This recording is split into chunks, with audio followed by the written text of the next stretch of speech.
आज मैं आपको व्रत के लिए झटपट बनने वाले बहुत ही ज़्यादा क्रिस्पी और टेस्टी साबूदाने के पकौड़े बनाना बताती हूँ कैसे बनाए जाते हैं, और इन पकौड़ों के साथ खाई जाने वाली चटनी भी बनाना बताऊंगी। तो चलिए बनाना शुरू करते हैं। साबूदाने के पकौड़े बनाने के लिए ये हमने 1 कप साबूदाना लिया है, इसे हम इस बाउल में डाल देते हैं। अब इसके अंदर थोड़ा सा पानी डाल देते हैं। अब इस साबूदाने को हम हल्के हाथों से इस तरीके से 2 से 3 बार करीब धो लेते हैं, जिससे कि इसके अंदर जितना भी एक्स्ट्रा स्टार्च होगा वो निकल जाएगा। आप देख पा रहे हैं ये पानी गंदा हो गया है, इस पानी को हम फेंक देते हैं। इस साबूदाने को हमने 3 बार साफ पानी से धो लिया है। हमने 1 कप साबूदाना लिया था, तो अब इसके अंदर हम 1 कप पानी डाल देते हैं। अब साबूदाने को 4 से 5 घंटे के लिए हम फूलने के लिए ऐसे ही छोड़ देते हैं। जब तक साबूदाना फूल रहा है, हम पकौड़ों के साथ खाई जाने वाली चटपटी चटनी बना लेते हैं। चटनी बनाने के लिए ये हमने मिक्सी का जार लिया है। अब इसके अंदर 1 कप हम धनिया डाल देते हैं, थोड़े से पुदीने के पत्ते, इससे फ्लेवर अच्छा आएगा। आधा इंच अदरक का टुकड़ा जिसे छोटे पीस में काट लिया है, इसे भी डाल देते हैं। ये 2 हरी मिर्च लिए हैं, इसे हम तोड़ के डाल देते हैं। मिर्च आप अपने टेस्ट के अनुसार थोड़ी सी कम या ज्यादा भी कर सकते हैं। 1/4 टीस्पून जीरा, 1/4 टीस्पून सेंधा नमक। हम व्रत के लिए बना रहे हैं, इसलिए हम सेंधा नमक का इस्तेमाल कर रहे हैं। 1 नींबू का रस। अब इसके अंदर 2 टेबल स्पून पानी डाल देते हैं। अब चटनी को हम मिक्सी से महीन पीस लेते हैं। अब ये चटपटी और टेस्टी चटनी बनके तैयार हो गई है। अब इस चटनी को हम इस बाउल में निकाल लेते हैं। अब ये चटनी तो बनके तैयार हो गई है। अब हम पकौड़ों की तैयारी कर लेते हैं। 4 घंटे करीब हो गए हैं। अब ये साबूदाना भी फूल गया है। अब हम इसे चेक कर लेते हैं। देखिए, हम साबूदाने को दबा रहे हैं तो ये इजीली दब रहा है, इसका मतलब ये फूल गया है। अब इस साबूदाने को इस बड़े बाउल में डाल देते हैं। ये हमने 2 मीडियम साइज के बॉयल आलू लिए हैं। अब दोनों आलूओं को हम इसी बाउल में कद्दूकस कर लेते हैं। ये हमने दोनों आलूओं को कद्दूकस कर लिया है। अब इन पकौड़ों को और भी ज्यादा टेस्टी बनाने के लिए हमने ये रोस्टेड मूंगफली ली, जिसे मिक्सी से दरदरा पीस लिया है। अब इसके अंदर हम 2 टेबल स्पून मूंगफली डाल देते हैं। अब इन पकौड़ों को और भी ज्यादा क्रिस्पी बनाने के लिए ये हमने व्रत वाले समा के चावल का आटा लिया है।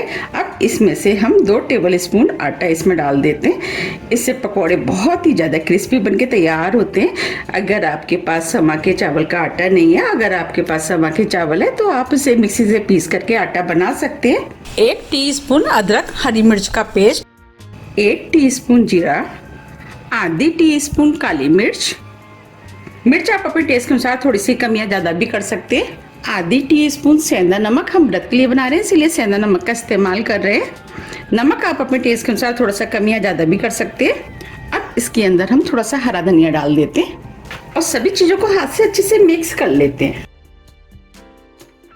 ये पकौड़े खाने में बहुत ही ज्यादा टेस्टी लगते हैं और झटपट बनके भी तैयार हो जाते हैं। अगर आपके पास साबूदाना भिंगा हुआ रखा है और बॉयल आलू भी रखे हैं, फिर तो इनको बनाने में बिल्कुल भी टाइम नहीं लगता है।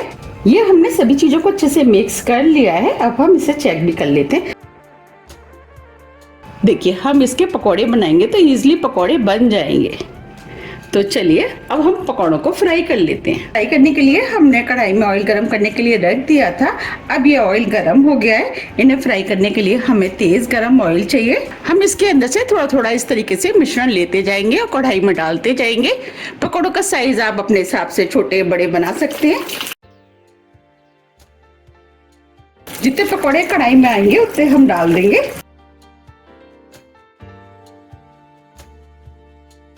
अब इन पकौड़ों को मीडियम फ्लेम पे हम फ्राई होने देते हैं। जब ये हल्के गोल्डन कलर के हो जाएंगे, इसके बाद हम इनको पलटेंगे।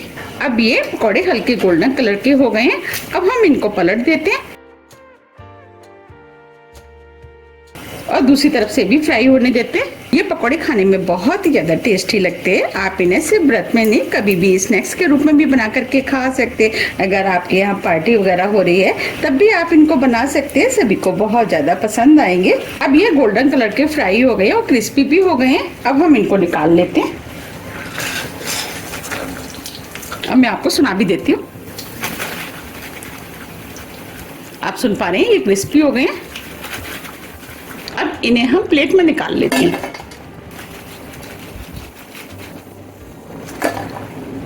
आप देख पा रहे हैं कितने बढ़िया फ्राई हुए हैं। अब हम कढ़ाई में और डाल देते हैं।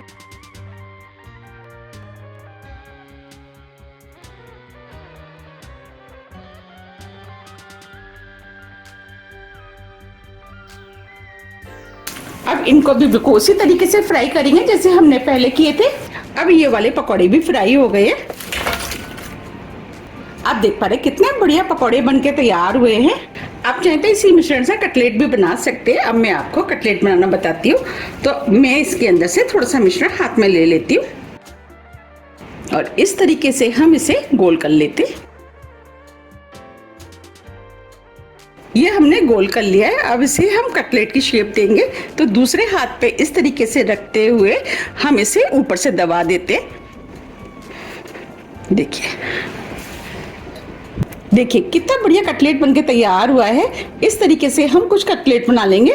ये हमने कुछ कटलेट बना के भी तैयार कर लिए हैं। अब इसी कढ़ाई में इनको भी फ्राई कर लेते हैं।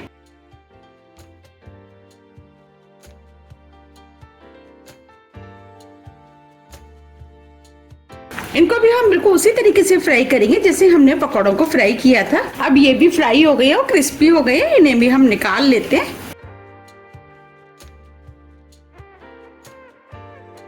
अब मैं आपको इनको भी सुना देती हूँ।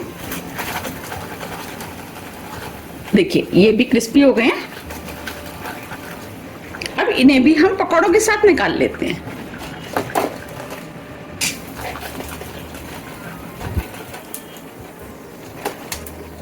ये हमने पकौड़े और कटलेट बना के तैयार कर लिए हैं। अब हम पकौड़े और कटलेट को गर्मा गर्म सर्व कर लेते हैं। आप देख पा रहे हैं कितने करारे कुरकुरे और चटपटे पकौड़े बनके तैयार हुए हैं। ये खाने में बहुत ही ज़्यादा टेस्टी बने हैं। तो आप भी इनको एक बार ज़रूर ट्राई कीजिएगा। आपको भी ये बहुत ज़्यादा पसंद आएंगे। बने हैं ना कितने करारे। अब मैं आपको कटलेट भी दिखा देती हूँ। देखिए कितने बढ़िया कटलेट बनके तैयार हुए हैं। आप इन्हें बड़े भी कह सकते हैं। ये दोनों ही बहुत ही ज़्यादा टेस्टी बनके तैयार हुए हैं। मैंने आपको व्रत वाली धनिया पुदीने की चटनी बना के दिखाई है। अगर उसके साथ खाएंगे तो ये खाने में और भी ज़्यादा टेस्टी लगते हैं। अब मैं आपको दिखा भी देती हूँ कितने क्रिस्पी बने। अब हम इसमें से एक बड़ा ले लेते हैं। कितना बढ़िया सिका है। अब मैं आपको दिखा भी देती हूँ कितना क्रिस्पी बना है।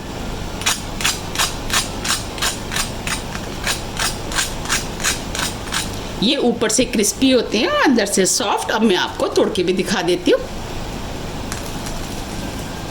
देखिए है ना, ऊपर से क्रिस्पी और अंदर से सॉफ्ट।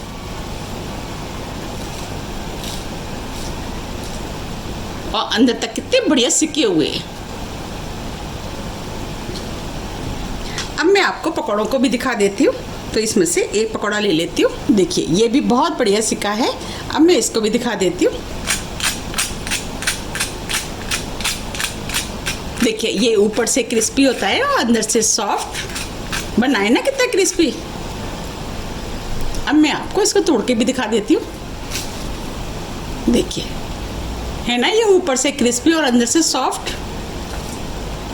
आप इन्हें इस चटनी के साथ खाएं। ये खाने में बहुत ही ज़्यादा टेस्टी लगते हैं। अगर आपको मेरी रेसिपी पसंद आ रही है तो रेसिपी को लाइक कर दीजिएगा और ज़्यादा से ज़्यादा शेयर भी कर दीजिएगा।